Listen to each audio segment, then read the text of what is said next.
Clause 8.2.1, customer communication. Now, with this clause, if you get into it, or when you get into it, don't lose sight of the fact that it's still all about customer communication.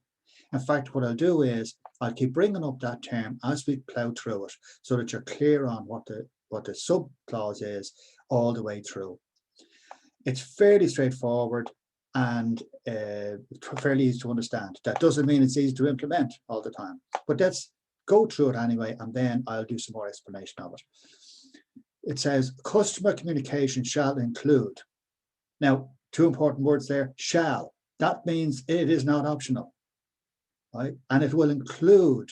That might mean it's not exhaustive. There may be something else also to go in here, depending on your own organization or your own products and services. A, providing information relating to products and services. Well, that sounds straightforward. That could be glossies, it could be bump, it could be a present. If it's more complex, like a whole computer system, you might want to present for an hour on what the capabilities are. Depending on it, there could be bespoke, or it could be a simple product that you buy over the counter, and there's explanation of what it is, or it could be built to order. And it could be built according to what a particular customer need might be.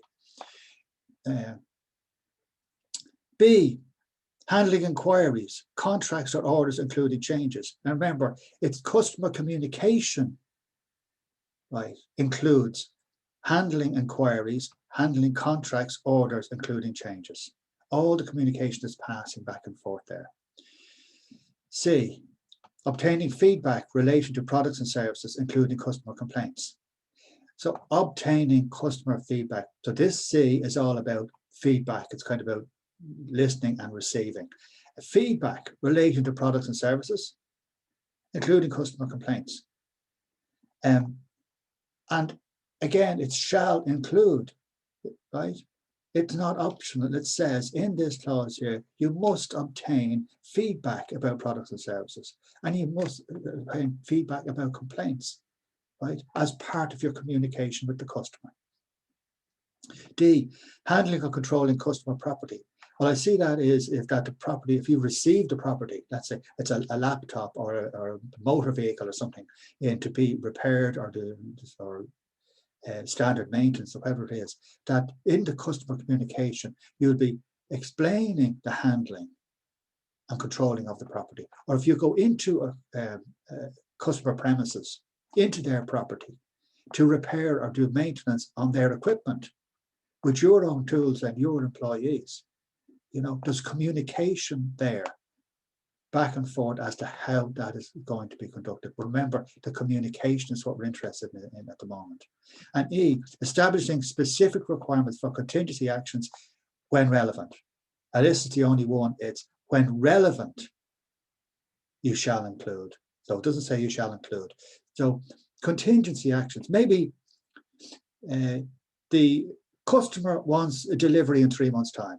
But they say, do you know what? What if we needed it in 2 months' time?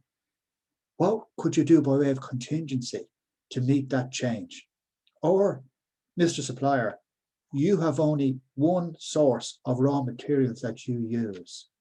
What if there's a delay in the delivery of that raw materials?